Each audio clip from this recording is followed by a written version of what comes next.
తిరిగి BCN news కి స్వాగతం. ముఖ్యమంత్రి చంద్రబాబుని టీడీపీ రాష్ట్ర అధికార ప్రతినిధి పిఠాపురం మాజీ ఎమ్మెల్యే వర్మ మర్యాదపూర్వకంగా కలిశారు. పిఠాపురం నియోజకవర్గానికి సంబంధించిన పలు అంశాలపై ముఖ్యమంత్రితో వర్మ చర్చించారు. అనంతరం చంద్రబాబు సూచనలతో రాజధాని అమరావతిలో ఉన్న టీడీపీ రాష్ట్ర కార్యాలయంలో నిర్వహిస్తున్న గ్రీవెన్స్ సెల్ కార్యక్రమంలో వర్మ పాల్గొని ప్రజల నుండి అర్జీలను స్వీకరించి అర్జీదారులకు పలు సూచనలు, సలహాలు అందించారు. కుప్పం ఆర్టీసీ డిపో పరిధిలో త్వరలోనే ఎలక్ట్రిక్ బస్సులను ప్రారంభిస్తామన్నారు RTC vice chairman Munirathnam. Kuppam depot పరిధిలో నిర్వహించిన ప్రజా రవాణా సదస్సులో ఆయన పాల్గొని మాట్లాడారు. కుప్పం ఆర్టీసీ బస్టాండ్ను రాష్ట్రంలోనే మోడల్ బస్ స్టేషన్గా తీర్చిదిద్దుతామన్నారు. పాత ఎలక్ట్రిక్ బస్సులను పైలట్ ప్రాజెక్టు కింద ఈ బస్సులుగా మార్చేందుకు చర్యలు తీసుకుంటామన్నారు. కుప్పాన్ని అన్ని రంగాల్లో అభివృద్ధి చేయాలనే భాగంగా ఈ రవాణా సంబంధించినటువంటి విషయాల గురించి చాలా ఆలోచనలో ఉన్నారు. ముఖ్యంగా కుప్పం ఒక మారుమూల ప్రాంతం. ఇక్కడ తమిళనాడు, కర్ణాటక రాష్ట్రం మధ్యలో ఉన్నటువంటి ఈ కుప్పం ప్రాంతంలో ఇక్కడ మారుమూల గ్రామాలకు గతంలో మరి ఇప్పుడు కూడా ప్రతి రోడ్డు కానీ సిమెంట్ రోడ్డు కానీ మొత్తం కూడా నిర్మించి మంచి పద్ధతిలో ఈ రవాణాకు కావాల్సినటువంటి రోడ్ల నిర్మాణం జరిగింది. అదేవిధంగా బస్సులు కూడా ఈ గ్రామాలకన్నీ కూడా వేయాలనే ఉద్దేశంతో దాదాపు 140 బస్సులు కుప్పం డిపోకు ఉంది. తెలుగుదేశం పార్టీ నందమూరి తారక రామారావు గారు వచ్చినప్పుడు ఆ రోజు గౌరవ శాసనసభ్యులుగా ఉన్నటువంటి రంగస్వామి నాయుడు గారు ఆ రోజు ఆయన యొక్క ప్రయత్నం ద్వారా ఈ కుప్పం బస్ డిపో కూడా 10 ఎకరాల 34 సెంట్లు ఒక కుప్పం నడి పొడ్డులో ఇంత పెద్ద ప్రాంతాన్ని ఆ రోజు ఇంత పెద్ద ఆస్తిని మనం తీసుకోవడం జరిగింది. గౌరవ ముఖ్యమంత్రి గారు ఈరోజు ఎక్కడా లేని విధంగా ఒక వినూత్నమైనటువంటి అత్యాధునిక ఆర్టీసీ ప్రాంగణం నిర్మించాలనే ఉద్దేశంతో దాదాపు 70 కోట్ల రూపాయలతో ప్రణాళికలు రూపొందిస్తున్నారు.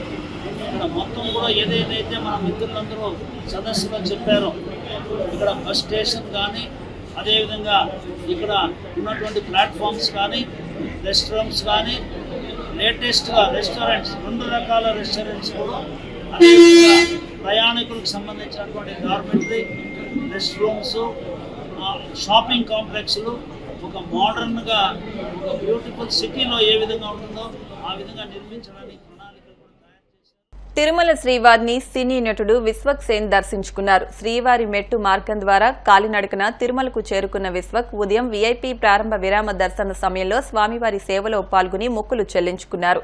దర్శనానంతరం వీరికి రంగనాయకుల మండపంలో వేద పండితులు వేద ఆశీర్వచనం అందించగా ఆలయాధికారులు స్వామివారి తీర్థ ప్రసాదాలు అందజేసి పట్టువస్త్రంతో సత్కరించారు.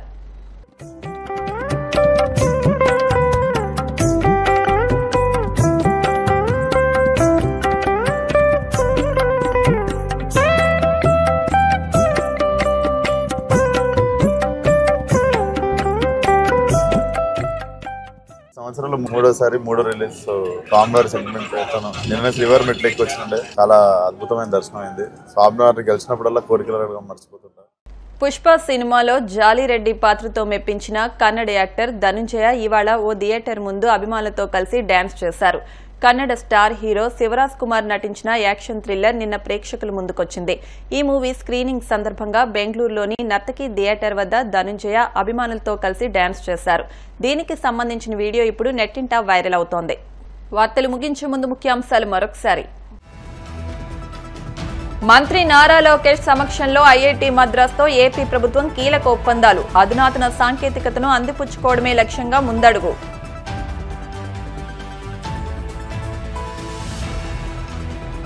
సూపర్ 6 హామీలకు బడ్జెట్తో తగిన కేటాయింపులు జరపలేదు. కూటమి సర్కార్పై మాజీ మంత్రి ఆదిమూలపు సురేష్ ఫైర్.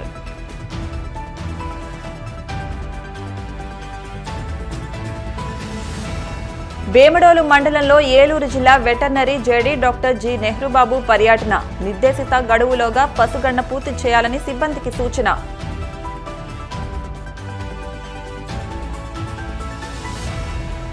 తిరుమల శ్రీవారిని దర్శించుకున్న సినీ నటుడు విశ్వక్ సేన్. ఆలయ మర్యాదలతో స్వాగతం పలికిన అధికారులు.